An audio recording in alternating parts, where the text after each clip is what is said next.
മാന്യ പ്രേക്ഷകർക്ക് എൻ്റെ പ്രണാമം. ഈ അടുത്ത കാലത്ത് തിരുവനന്തപുരത്തെ കഴക്കൂട്ടത്ത് ഒരു പ്രഭാഷണത്തിന് പോവുകയുണ്ടായി. ഭാരതീയ പൈതൃകവുമായി ബന്ധപ്പെട്ട സന്ദേശങ്ങൾ പ്രിന്റഡ് നോട്ട് കയ്യിൽ കൊടുത്ത് അതെല്ലാം വിവരിച്ചു കഴിഞ്ഞ് ഞാൻ താഴത്തേക്ക് ഇറങ്ങിയപ്പോൾ ഒരല്പം മോഡേൺ ആയിട്ടുള്ളൊരു 2-3 പെൺകുട്ടികൾ വന്ന്, എനിക്ക് തോന്നുന്നു മലയാളികളാണെങ്കിലും വേറെ ഏതോ രാജ്യത്തിലാണ് അവർ വളരുന്നത്, ഇവിടേക്ക് ദീപാവലി ആഘോഷിക്കാനോ മറ്റോ വന്നതാവാനാണ് സാധ്യത.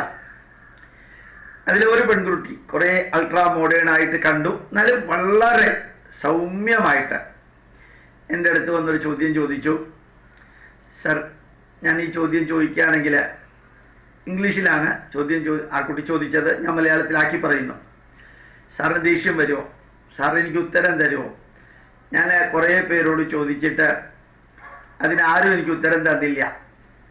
എന്നോട് എൻ്റെ കോളേജിലും സ്കൂളിലും പഠിക്കുന്നവരെ ചോദിച്ചപ്പോൾ എനിക്ക് ഉത്തരം കൊടുക്കാൻ സാധിച്ചില്ല. അതുകൊണ്ട് സാറിന് ഉത്തരം പറയാൻ പറ്റുമോ എന്ന് ചോദിച്ചു. ഞാൻ പറഞ്ഞു, മോളെ ചോദിച്ചോളാൻ പറഞ്ഞു. ആ കുട്ടി ചോദിച്ചു, ഈ മറ്റ് ഒരു മതങ്ങളിലും ഇല്ലാത്ത ഒരു സംവിധാനം ഹിന്ദു ധർമ്മത്തിലുള്ളത്, മെൻസസ് ആവുന്ന പീരീഡിൽ ഈ സ്ത്രീകളെ അമ്പലത്തിൽ പോകാൻ അനുവദിക്കാറില്ല. അതൊരു ഡിസ്ക്രിമിനേഷനോ അല്ലെങ്കിൽ അന്ധവിശ്വാസമോ അല്ലേ എന്നായിരുന്നു ആ കുട്ടിയുടെ ചോദ്യം. ഞാൻ ആ കുട്ടിയോട് പറഞ്ഞു, 3, 4, 5 ഉത്തരങ്ങൾ ഇതിൽ പറയാം. മോൾക്ക് ഏതാണോ സ്വീകാര്യമായിട്ടുള്ളത് അത് സ്വീകരിക്കുക, എന്നിട്ട് ഇഷ്ടമുള്ളത് സ്വീകരിക്കുക, ഇഷ്ടമുള്ള പോലെ ചെയ്യുക.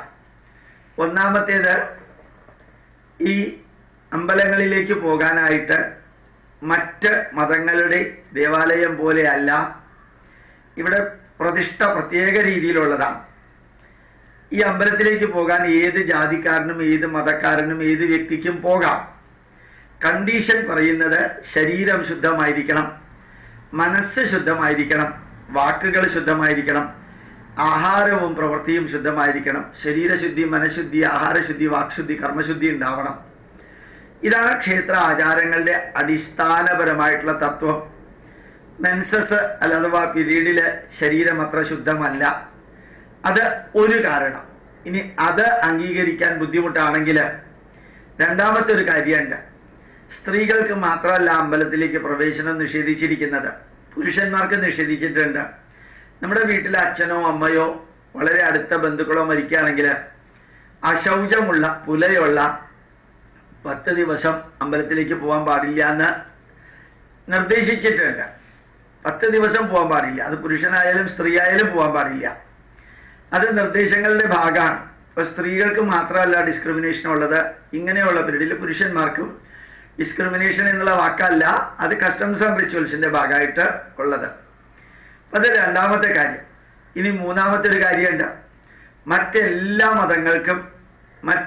മതങ്ങൾക്കും അവരുടെ പള്ളി, അവരുടെ ദേവാലയം ജീവിതത്തിന്റെ അവിഭാജ്യ ഘടകമാണ്.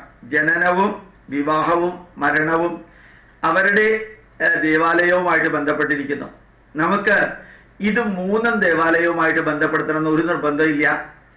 അമ്പലം എന്ന് പറയുന്നത്, ക്ഷേത്ര ദർശനം എന്ന് പറയുന്നത് ഹിന്ദുക്കൾക്ക് കമ്പൽസറി അല്ല. ആഴ്ചയിൽ ഒരിക്കൽ പോയിക്കൊള്ളണം, നിർബന്ധമായിട്ടും അവിടെ പോയേ തീരൂ, അങ്ങനെയുള്ള ഒരു നിബന്ധനയും നമുക്കില്ല. വേണമെങ്കിൽ പോകാം, വേണ്ടെങ്കിൽ പോവേണ്ട, ആവശ്യമില്ല എന്ന് തീരുമാനിക്കാനുള്ള സ്വാതന്ത്ര്യം ഹിന്ദുക്കൾക്കുണ്ട് അമ്പലത്തിന്റെ കാര്യത്തിൽ. ഇനി നാലാമത്തൊരു കാരണമുണ്ട്. ഞാൻ ക്ലീവ്ലാൻഡ് യൂണിവേഴ്സിറ്റിയിൽ ഉണ്ടായിരുന്നു കുറച്ച് ദിവസം. യൂണിവേഴ്സിറ്റി ഓഫ് ആൽബർട്ടയിൽ കുറച്ച് വർഷങ്ങൾ ഉണ്ടായിരുന്നു. അവിടെ എല്ലാം സ്ത്രീകളുടെ ഒരു ചർച്ചാ വിഷയം ഈ പീരീഡില്, അഥവാ മെൻസസ് പീരീഡില് 4 ദിവസം അവരുടെ ശരീരം വളരെ തളരുന്ന ഒരവസ്ഥ, ബ്ലീഡിങ് നടക്കുന്നു. അവർ മെന്റലിയും ഫിസിക്കലിയും കുറേയധികം ഡിഫറൻറ്റ് ടെമ്പറമെന്റിലേക്ക് പോകുന്ന അവസ്ഥയാണ്. ആ 4 ദിവസവും അവർക്ക് വേണമെങ്കിൽ റെസ്ട്രിക്റ്റഡ് ഹോളിഡേ എടുക്കാനുള്ള നിയമങ്ങൾ വരാൻ പോകുന്നു എന്ന് ഞാൻ അവിടെ കേട്ടിട്ടുണ്ടായിരുന്നു. ശാരീരികമായിട്ട് വീക്കാവുന്ന സമയത്ത് അവർ ഓവർ സ്ട്രെയിൻ എടുക്കുകയാണെങ്കിൽ അപ്പോൾ അതിൽ റിഫ്ലക്ഷൻ ഒന്നും ഉണ്ടായില്ലെങ്കിലും വാർദ്ധക്യത്തോടടുക്കുമ്പോൾ ശാരീരികമായിട്ടുള്ള പ്രശ്നങ്ങൾ വളരെ കൂടാൻ സാധ്യതയുണ്ട് എന്നുള്ള റിസർച്ച് റിസൾട്ടിന്റെ അടിസ്ഥാനത്തിൽ ഈ 4 ദിവസം സ്ത്രീകൾക്ക് വിശ്രമം കമ്പൽസറി ആണ് എന്ന മോഡേൺ സയൻസിന്റെ അടിസ്ഥാനത്തിൽ വലിയ ഡിസ്കഷൻ അവിടെ നടന്നിരുന്ന കാലമായിരുന്നു അത്. ഭാരതത്തിലും ഈ പീരീഡിൽ ഒരിക്കലും അമ്പലത്തിൽ പോകരുതെന്ന് ഒരു സ്ഥലത്തും പറഞ്ഞിട്ടില്ല. പറഞ്ഞിരിക്കുന്നത് ഈ 4 ദിവസം പൂർണ്ണ വിശ്രമം. ആ പൂർണ്ണ വിശ്രമത്തിന് ഡയറക്റ്റ് ഇൻസ്ട്രക്ഷനാണ് ഒന്നും തൊടാൻ പാടില്ല എന്ന്. ഒന്നും തൊടാൻ പാടില്ല എന്ന് പറഞ്ഞാൽ എന്താ? മാറിയിരുന്നേ പറ്റൂ, വിശ്രമിച്ചേ പറ്റൂ. അപ്പൊ വിശ്രമിച്ചേ പറ്റൂ എന്ന കണ്ടീഷൻ ഉണ്ടാക്കാനാണ് അടുക്കളയിൽ കയറരുത്, മറ്റ് ഡ്രസ്സോ മറ്റുള്ളത് തുടരുത്, വേറെ സ്ഥലത്തേക്ക് പോകരുത്, ഒരു സ്ഥലത്ത് വിശ്രമിക്കണം എന്നുള്ളത്. ഇപ്പോൾ വീട്ടിൽ നിന്ന് പുറത്തേക്ക് പോലും ഇറങ്ങാതെ വിശ്രമിക്കുന്ന ആ ഒരു അന്തരീക്ഷം സൃഷ്ടിക്കാനാണ് പുറത്തേക്ക് പോകരുത്, മറ്റൊന്നും തുടരുത് എന്ന് പറഞ്ഞിരിക്കുന്നത്. അല്ലാതെ ഈ പീരീഡിൽ അമ്പലത്തിലേക്ക് പോകരുത് എന്നുള്ള വാക്കുകൾ ഒരുപക്ഷെ, വരികൾ ഒരുപക്ഷെ ഒരു സ്ഥലത്തും കണ്ടുവന്ന് വരില്ല. അതുകൊണ്ട് ഈ ഒരു പോസിറ്റീവ് ആറ്റിറ്റ്യൂഡ് ഉപയോഗിച്ചിട്ടാണ് അത് എഴുതിയിരിക്കുന്നത്, നിർദ്ദേശിച്ചിരിക്കുന്നത്. ഇനി 5ാമത്തെ ഒരു പോയിന്റ് കൂടി മോളോട് പറയാം. മോളൊരു കാര്യം ചെയ്യാം, അമ്പലത്തിലേക്ക് എല്ലാ ദിവസവും പോകുന്നുണ്ട് എങ്കിൽ, ആ കുട്ടി പറഞ്ഞു ഞാൻ പോകുന്നില്ല, പിന്നെ ഈ അമ്പലത്തിലേക്ക് പോകുന്നത് എന്തിനാ ഇത്രയധികം ചർച്ചാ വിഷയമാക്കുന്നത് എന്ന് ചോദിച്ചിട്ട് പറഞ്ഞു, ശരി ഇനി ഈ പീരീഡില് അമ്പലത്തിലേക്ക് പോകണമെന്ന് എനിക്ക് ആഗ്രഹം ഉണ്ടെന്ന് വിചാരിക്കാം, ധൈര്യമായിട്ട് അങ്ങോട്ട് പോവാം. എന്താ അവനവന്റെ മനസാക്ഷിയെ മുമ്പിൽ നിർത്തി അച്ഛനോടും അമ്മയോടും പോലും താൻ ഈ ഒരു കണ്ടീഷനിലാണെന്ന് പറയാതെ ധൈര്യമായിട്ട് അമ്പലത്തിലേക്ക് പോവാം. ഒരാളും മെഡിക്കൽ റിപ്പോർട്ട് ചോദിക്കില്ല, ഒരാളും ഫിസിക്കൽ ടെസ്റ്റും നടത്തില്ല. മനസാക്ഷി അനുവദിക്കുന്നു എങ്കിൽ ഇന്ന് നിലനിൽക്കുന്ന ദുരാചാരങ്ങളെ വെല്ലുവിളിച്ചുകൊണ്ട് എൻ്റെ മോള് ആരോടും പറയാതെ നേരെ അങ്ങ് അമ്പലത്തിലേക്ക് പോവാം, എന്താ സംഭവിക്കുന്നത് എന്ന് നമുക്ക് കാണാം എന്ന് പറഞ്ഞു പോവാൻ പറഞ്ഞു. അപ്പൊ ഇങ്ങനെ 5 തരത്തിലുള്ള ആൻസറാണ് ആ കുട്ടിക്ക് കൊടുത്തത്. ഈ ആൻസർ ഞാൻ നിങ്ങളോടും പറയുന്നു. നിങ്ങൾക്ക് അമ്പലത്തിലേക്ക് പോകണമെന്ന് തോന്നുകയാണെങ്കിൽ അങ്ങോട്ട് പോവുക. അമ്പലത്തിലേക്ക് പോയില്ലെങ്കിൽ നരകത്തിലേക്ക് പോകുമെന്നൊന്നും നമ്മളുടെ ധർമ്മം പറഞ്ഞിട്ടില്ലല്ലോ. അത് കൂടിയേ തീരുവെങ്കിൽ അങ്ങോട്ട് പോവുക. മാത്രമല്ല നമ്മളുടെ ആചാരങ്ങളൊന്നും തന്നെ വളരെ കമ്പൽസറി ആയിട്ട് ദൈവകോപം വരാതിരിക്കാൻ, നരകത്തിലേക്ക് പോവാതിരിക്കാൻ, അല്ലെങ്കിൽ സ്വർഗത്തിലേക്ക് പോകാൻ വേണ്ടിയിട്ടുള്ളതല്ല. ഇതൊക്കെ അടുക്കും ചിട്ടയുമുള്ള ഒരു ജീവിതത്തിന് വേണ്ടിയിട്ടാണ് ഈ ആചാരങ്ങൾ എന്നുകൂടി മനസ്സിലാക്കുക. അങ്ങനെയുള്ള കണ്ടീഷനിൽ എനിക്ക് അമ്പലത്തിലേക്ക് പോയേ തീരുവെങ്കിൽ അങ്ങോട്ട് പോവുക. ഒരാളും നിങ്ങളെ എതിർക്കാനും വരില്ല, ചോദ്യം ചെയ്യാനും വരില്ല. അവനവന്റെ മനസാക്ഷിയോട് ചോദിച്ചിട്ട് അത് ശരിയാണെന്ന് തോന്നുകയാണെങ്കിൽ പോകാനും പറയുന്ന ഒരവസ്ഥയാണ് ശരിക്കുള്ള ആൻസർ എന്നെനിക്ക് തോന്നുന്നു. അത് ഞാൻ ആ കുട്ടിയോട് പറഞ്ഞു. ആ കുട്ടി പറഞ്ഞു, all the 5 answers I got it very very constructively, thank you sir എന്ന് പറഞ്ഞ് ആ കുട്ടി പോവുകയും ചെയ്തു.